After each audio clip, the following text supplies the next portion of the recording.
hablar más sobre este proceso electoral que parece que no termina nunca, oiga, en el estudio nos acompaña Javier Aparicio, usted lo conoce bien, profesor investigador de la División de Estudios Políticos del CIDE.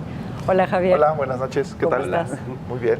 A ver, Javier, creo que esta discusión ya, aunque algunos se resisten, ya comienza a pasar de si ya está decidida la elección o no, a por cuánto va a ganar López Obrador y, en consecuencia, si va a tener todo el poder en el Congreso y los riesgos que eso implica o no. Así es, yo creo que, para bien o para mal, depende de... En los cuartos de guerra, yo creo que harían bien en asumir con creciente probabilidad pues que el ganador de la presidencia ya está definido. Y sí, se abren otras preguntas, el margen de victoria. Ahí el récord sobre margen de victoria lo tiene Peña Nieto, 6.6%, seguido de Vicente Fox, 6.4%, ¿no? Ahí va. Que es un montón, ¿eh? Son más de 3 millones de votos en 2012, ¿no? Entonces, ahora, en porcentaje, Fox tuvo 42% de votos, Peña solo tuvo 38%, pero en margen se parecen mucho, 6.6 de más. Ahora, ¿eso por qué es importante? Bueno, se habla de repente del mandato, ¿no? De si tienes un margen mayor a 40%, suena un mandato más claro, pero eso suena como metafísico. La otra variable importante es, bueno, ¿y el Congreso? ¿No? La verdad es que esta elección parece bastante peculiar, porque es un giro, un golpe de la estructura típica del Congreso. Y aquí es donde empezamos a escuchar datos, ¿no? Roy Campos sacó el dato de que en sus estimaciones es muy probable que la coalición de Morena consiga la mayoría de ambas cámaras.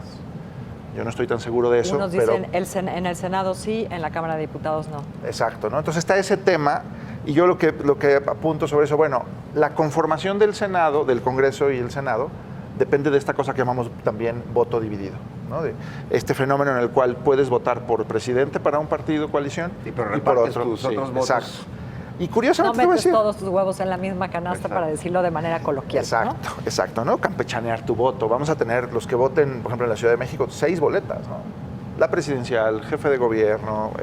Que ahora hay que también considerar que muchos de los que piensan votar por López Obrador, como parte del proyecto, y el mismo López Obrador ha hecho el llamado a que se voten por sus candidatos para que pueda operar. Obrador está pidiendo el voto parejo, le llaman, el voto... Bueno, Fox y Calderón se quejaron en sus respectivos momentos de que no podían hacer un montón de cosas porque no tenían la mayoría en el Congreso. Exacto. Entonces, justo como dice Fernando, a eso apela López Obrador. Exacto. Entonces, la pregunta sustantiva para los votantes, yo creo, es si te gustaría un presidente con mayoría en las dos cámaras o si quisieras un presidente con contrapeso en el Congreso. Es una pregunta, no es trivial, porque muchos de los problemas de esta presidencia y de las pasadas pueden conectarse con falta de vigilancia del Congreso o falta de contrapesos del Congreso. Pensemos, oigan, ¿y si Peña no hubiera tenido mayoría en la Cámara?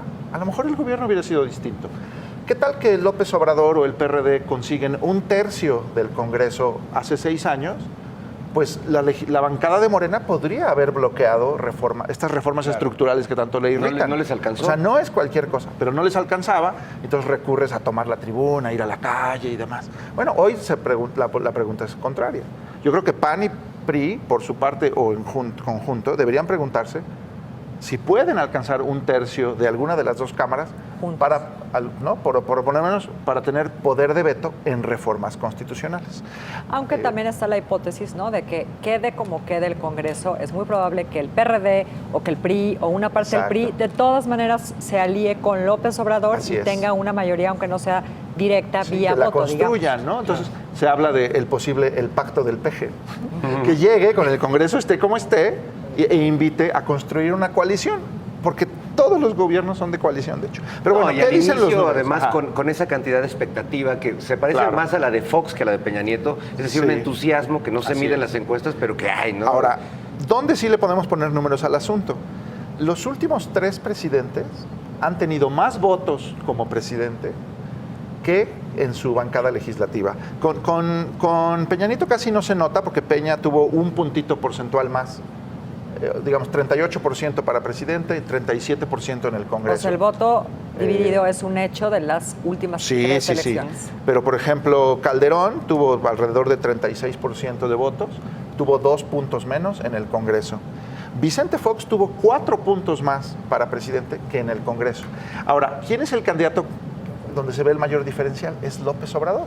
López Obrador en el 2012 tuvo 31% de votos y sus candidatos legislativos tuvieron 4 puntos menos en el Senado y 4 puntos menos en San Lázaro. ¿Y eso lo explicas por el voto dividido propiamente o por la impresentabilidad de los candidatos al Congreso? Bueno, es que detrás del voto dividido puede haber las dos cosas. Un deseo de decir, bueno, yo te confío como candidato presidencial, pero no estoy seguro para el Congreso, o que simplemente son diferentes candidatos, ¿verdad? Entonces tú ves lo que ves en la boleta, respondes. En 2006, López Obrador recibió 6 puntos más en las urnas que en sus candidatos legislativos. Entonces, tenemos evidencia de que a López Obrador le va mejor en la boleta que a los que le acompañan. Claro. ¿No? Ahora, han sido 6 puntos en 2006, 4 puntos en 2012. ¿Qué va a pasar en 2018? Podría ser que la ola del López Obradorista venga tan grande que esta brecha se cierre, con lo cual le daría fácilmente la mayoría en las dos cámaras. Como Ahora, parece estar sucediendo. ¿cuál de las dos? El Senado. El Senado es más desproporcional que San Lázaro. Está más por el número de distritos. Así es. ¿No? Recordemos que si tú ganas una entidad en el Senado, te llevas 2 escaños. Y el tercer escaño es para la segunda fuerza. La tercera fuerza no existe en el Senado. Entonces, si López Obrador ganara, ¿qué quieres? 25 entidades. O si López Obrador ganara todas las entidades, tiene la mayoría del Senado. Así, por default. Muchísimas gracias, Se va a poner Javier. interesante. Gracias, Javier. Gracias. A Entonces, ver piensen su cómo se voto, pone. todos piensen su voto, por Bien. favor. Lo estamos pensando.